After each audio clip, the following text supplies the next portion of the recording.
Hello students, welcome to my channel. आज हम class 10 का एक चैप्टर डिस्कस करेंगे जो कि चैप्टर नंबर 9 है, जिसका नाम है हेरिडिटी एंड इवोल्यूशन। मैं इस चैप्टर को बहुत ही सिंपल वे में आपको समझाने की कोशिश करूंगी।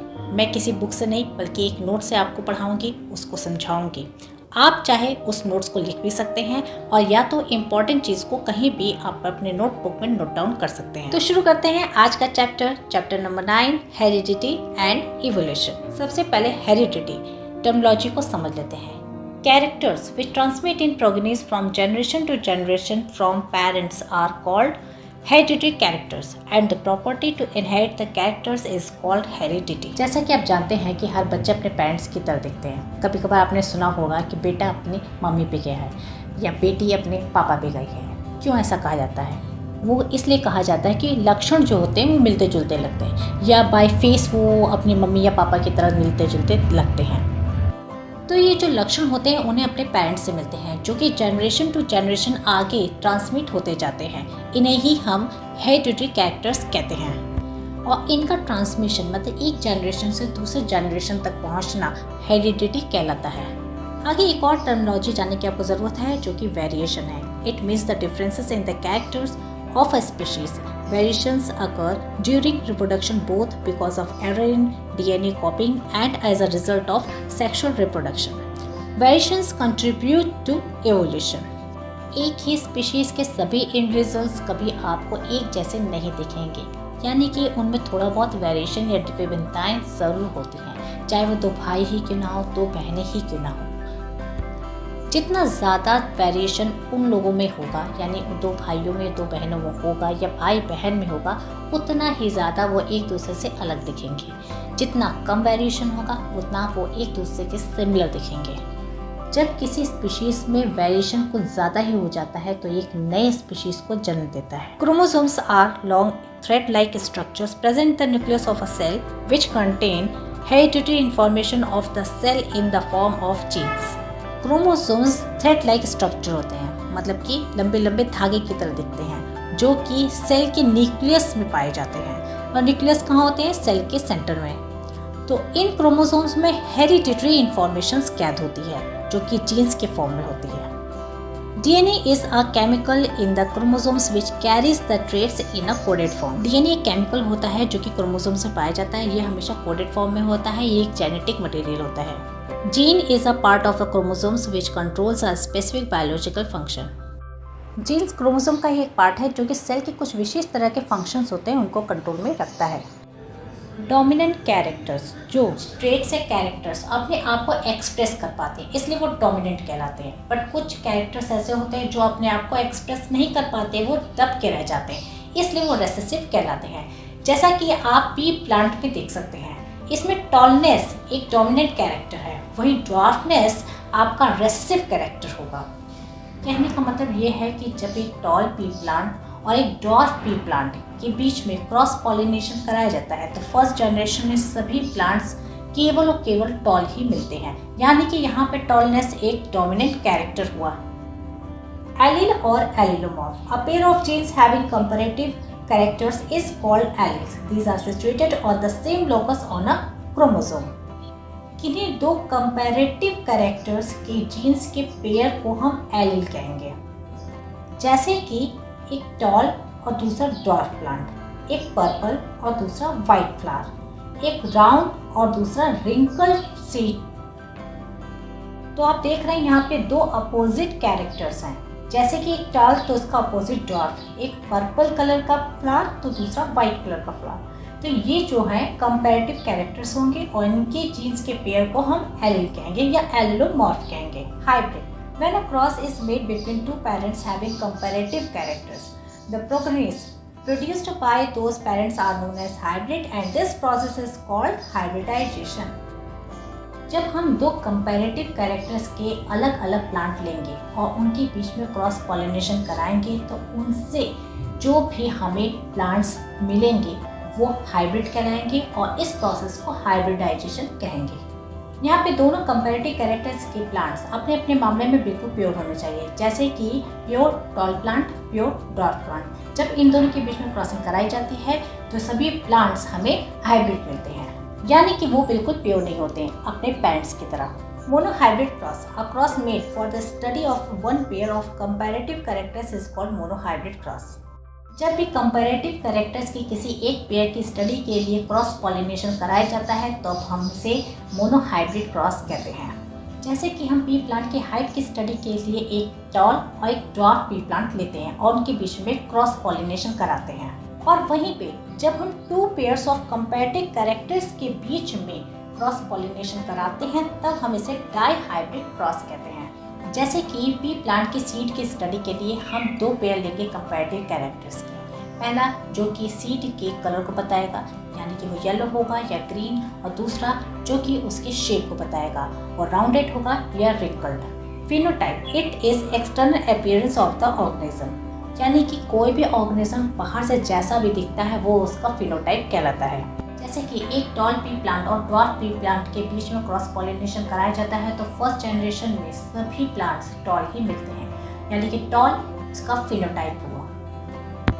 जबकि उनमें ड्वार्फ पी प्लांट के जीन्स भी मौजूद हैं पर वो अपने आप को एक्सप्रेस नहीं कर पाते हैं, और फर्स्ट जनरेशन में मिलने वाले सभी टॉल प्लांट में जो भी कैरेक्टर्स जीन्स के फॉर्म में मौजूद हैं वो उनके जीनोटाइप कहलाते हैं। जीनोटाइप के आधार पर प्लांट्स दो टाइप के होते हैं, पहला होमोजाइगस, दूसरा हेटेरोजाइगस। होमोजाइगस वो प्लांट होते हैं जिनके जाइगोट में दोनों जीन्स एक ही जैसे होते हैं, यानी कि वो प्लांट उस कैरेक्टर के लिए बिल्कुल प्योर होता है, या तो वो प्योर टॉल होता है या तो वो प्योर ड्वार्फ होता है। हेटेरोजाइगस प्लांट वो प्लांट होते हैं जिनके जाइगोट में दोनों अलग अलग जीन्स होते हैं, जैसे कि hybrid tall. Hybrid tall plant में दोनों ही जीन्स मौजूद होते हैं। यहाँ पे कैपिटल टी उस प्लांट के टॉलनेस के लिए रिस्पॉन्सिबल होता है, यहाँ पे स्मॉल टी उस प्लांट के ड्वार्फनेस के लिए रिस्पॉन्सिबल होता है।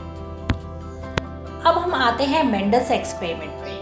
ग्रेगर जॉन मेंडल, जिन्हें हम फादर ऑफ जेनेटिक्स के नाम से जानते हैं, जिन्होंने पी प्लांट्स पे कई एक्सपेरिमेंट किए। कई कारणों की वजह से उन्होंने पी प्लांट को अपने एक्सपेरिमेंट के लिए चुना था। पहला था बाइसेक्शुअल फ्लावर्स, दूसरा था मेनी कंपैरेटिव कैरेक्टर्स, मतलब कई कंपैरेटिव कैरेक्टर्स की स्टडी करना आसान था।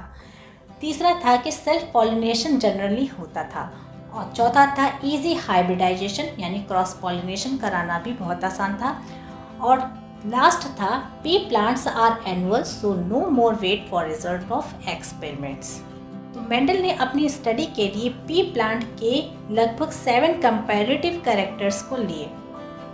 Flower colour, shape of the seeds, height of the plants, colour of the seeds, shape of pod, position of flower और कलर ऑफ पॉड। मेंडल ने मोनोहाइब्रिड और dihybrid cross कराया और कुछ रिजल्ट पाया जो कि इस तरीके के थे।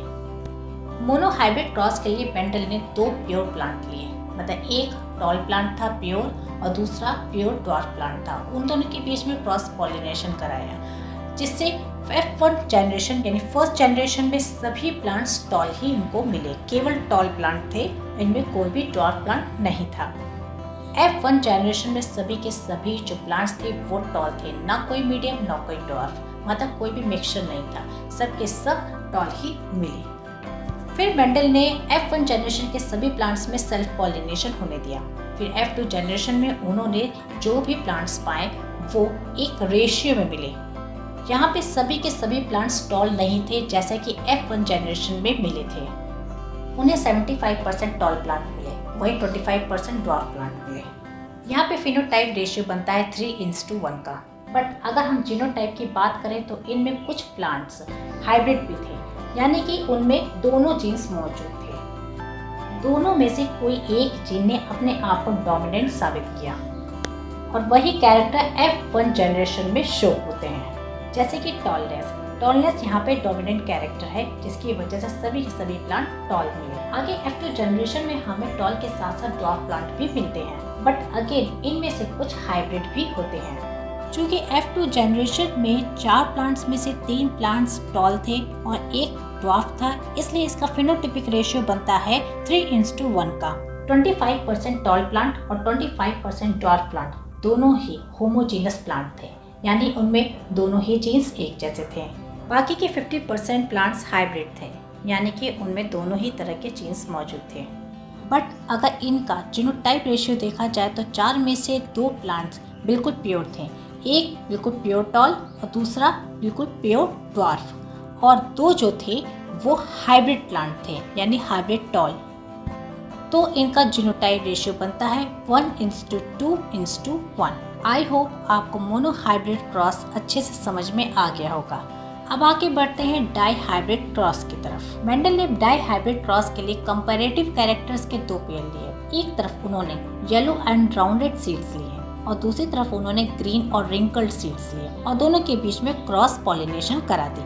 मोनो हाइब्रिड की तरह डाई हाइब्रिड में भी मेंडल ने F1 जनरेशन में सभी के सभी प्लांट्स हाइब्रिड पाए और यहाँ पे येलो और राउंडेड सीड्स डोमिनेंट निकला, यानी कि सभी के सभी प्लांट्स येलो और राउंडेड थे।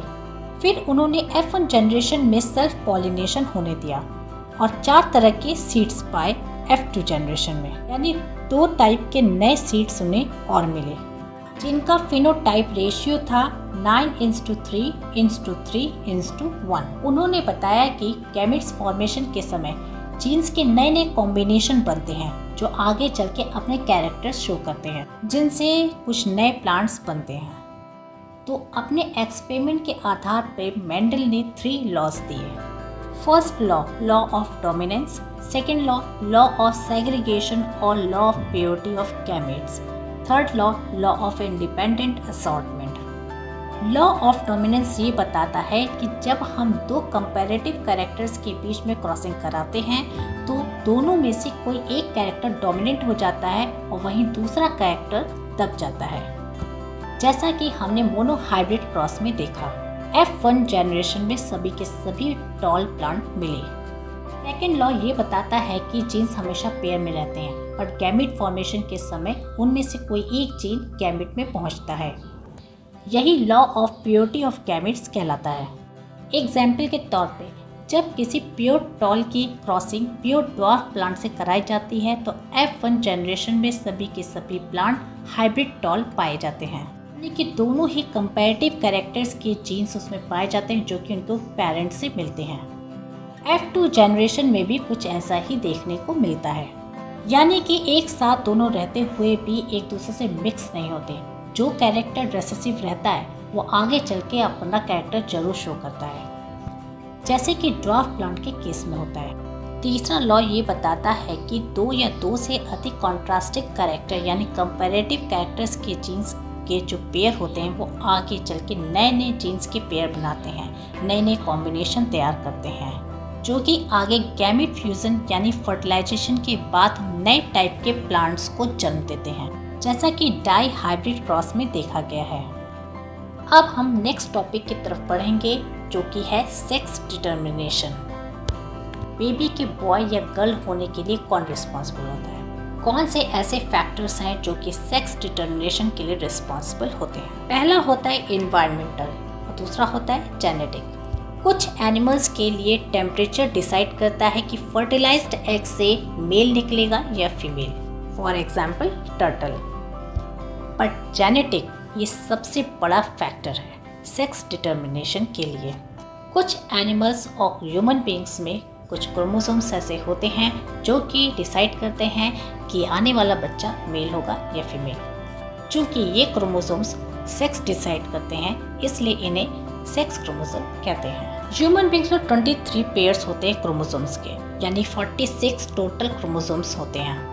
23 पेयर ऑफ क्रोमोसोम्स में से 22 पेयर ऑफ क्रोमोसोम्स ऑटोसोम्स कहलाते हैं, वहीं last 23rd pair of chromosome gender decide करता है, इसलिए इसे सेक्स क्रोमोसोम कहते हैं, जिसे X और Y से डिनोट किया जाता है।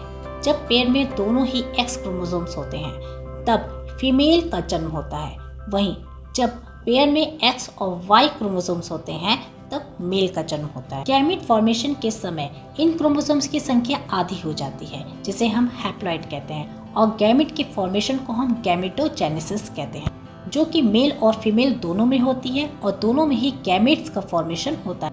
और गैमेट्स में हर एक पेयर से एक ही क्रोमोसोम पहुंचता है। तो फीमेल गैमेट्स में 22 + X क्रोमोसोम्स होते हैं।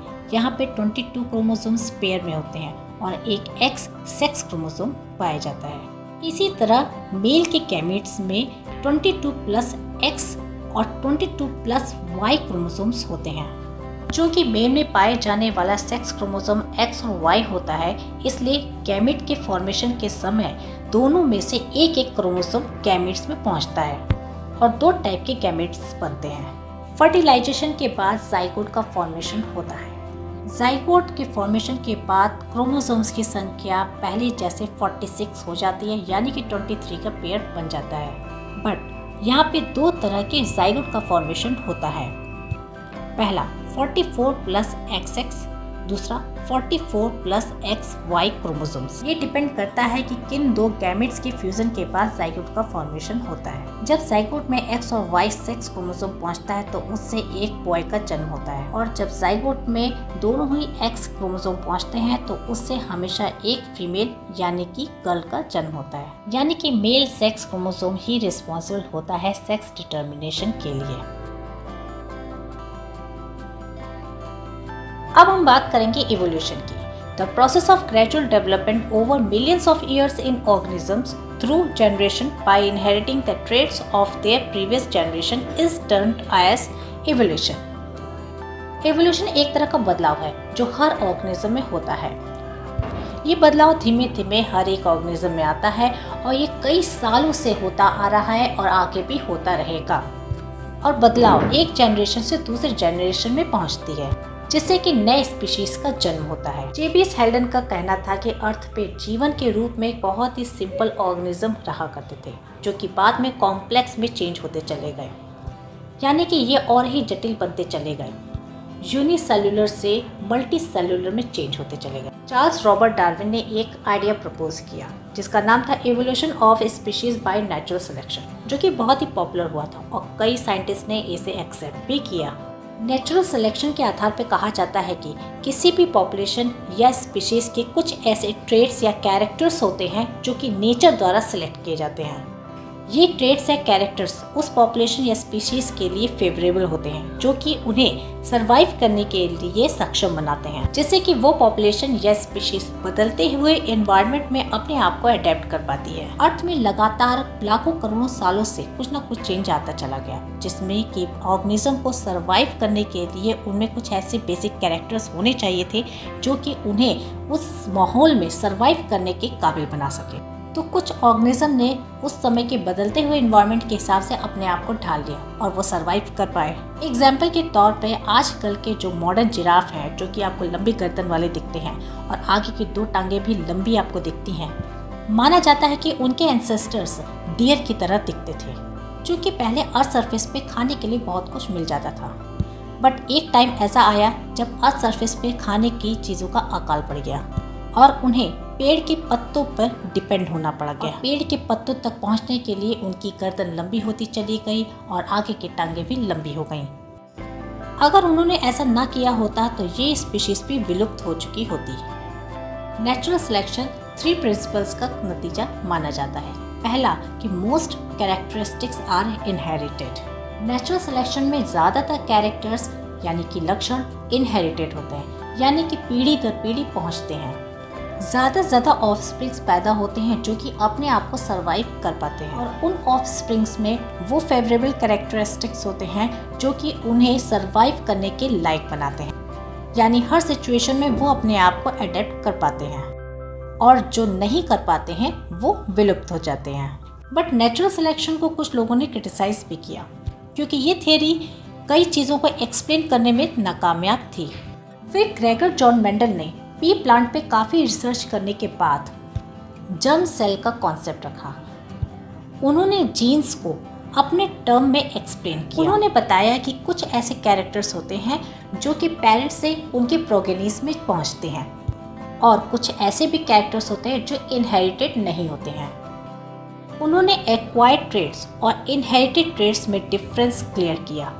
एक्वायर्ड ट्रेट्स वो ट्रेट्स होते हैं जो किसी भी इंडिविजुअल में किसी भी स्टेज में डेवलप हो सकते हैं, कुछ स्पेशल कंडीशन में, जैसे कि किसी को किसी भी चीज़ की ट्रेनिंग दी जाती है।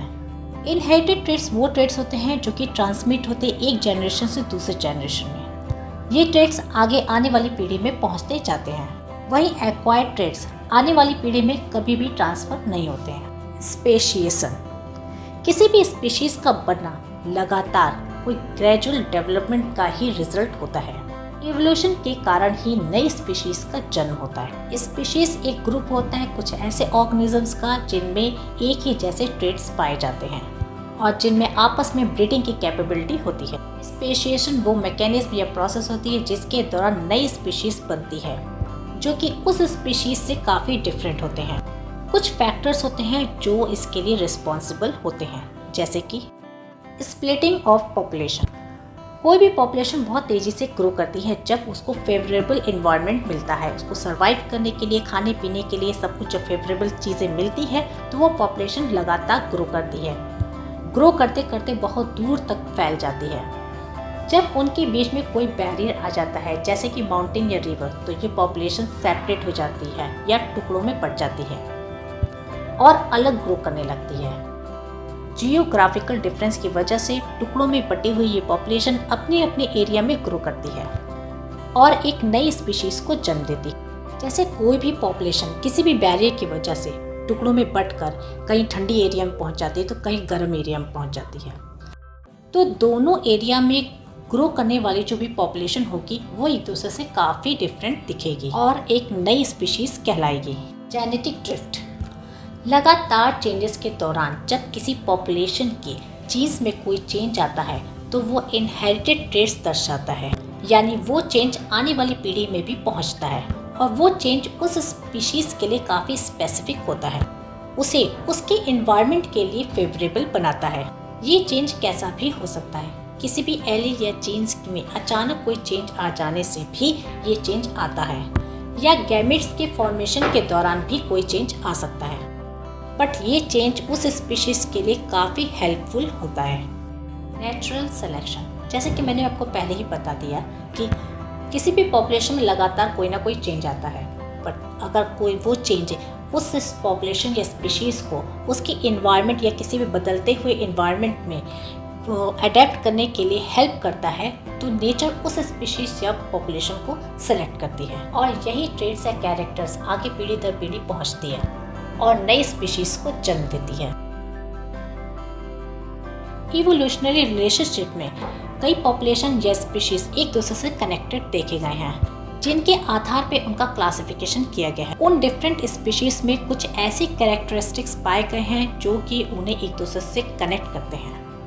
होमोलोगस कैरेक्टरिस्टिक कुछ ऐसे ऑर्गेनिजम्स में देखे जाते हैं जिनके कॉमन एंसेस्टर्स हुआ करते थे, जिनके ऑर्गन का बेसिक स्ट्रक्चर सेम होता है, बट इन सभी ऑर्गेनिजम्स में इनके फंक्शंस अलग अलग होते हैं। For example mammals, birds, reptiles और एम्फीबियंस, इन सभी में 4 लिम्स पाए जाते हैं बट इनके फंक्शंस अलग अलग होते हैं। एनालॉगस कैरेक्टरिस्टिक्स, ये वो कैरेक्टरिस्टिक्स होते हैं जो उन ऑर्गेनिज्म से पाए जाते हैं जिनके एंसेस्टर्स डिफरेंट हुआ करते थे। इन सभी ऑर्गेनिजम्स में ऑर्गन का फंक्शन एक जैसा होता है बट उसका बेसिक स्ट्रक्चर डिफरेंट होता है। जैसे कि बैट्स के जो पंख होते हैं और बर्ड्स के पंख दोनों ही उड़ने में काम आते हैं बट इनका बेसिक स्ट्रक्चर डिफरेंट होता है। बर्ड्स के पर होते हैं जो कि फेदर से बनते हैं और वहीं बैट के पर स्किन की फोल्डिंग से बनते हैं। तो इनसे हम 2 स्पीशीज को कनेक्ट करते हुए इवोल्यूशन के सीक्वेंस को समझ सकते हैं। किन किन स्पीशीज के पूर्वज समान हुआ करते थे। फॉसिल्स क्या होते हैं? डेड बॉडी, चाहे वो एनिमल्स की हो या प्लांट्स की, डिकम्पोज होके धीरे धीरे कुछ सालों बाद अपने आप ही खत्म हो जाती है और अर्थ सरफेस या अर्थ क्रस्ट पे अपने इम्प्रेशंस छोड़ जाती है। किसी भी डेड बॉडी के बचे कुचे अवशेष की स्टडी की जाती है या उसकी इम्प्रेशंस की स्टडी की जाती है और एक इवोल्यूशनरी रिलेशनशिप स्थापित किया जाता है।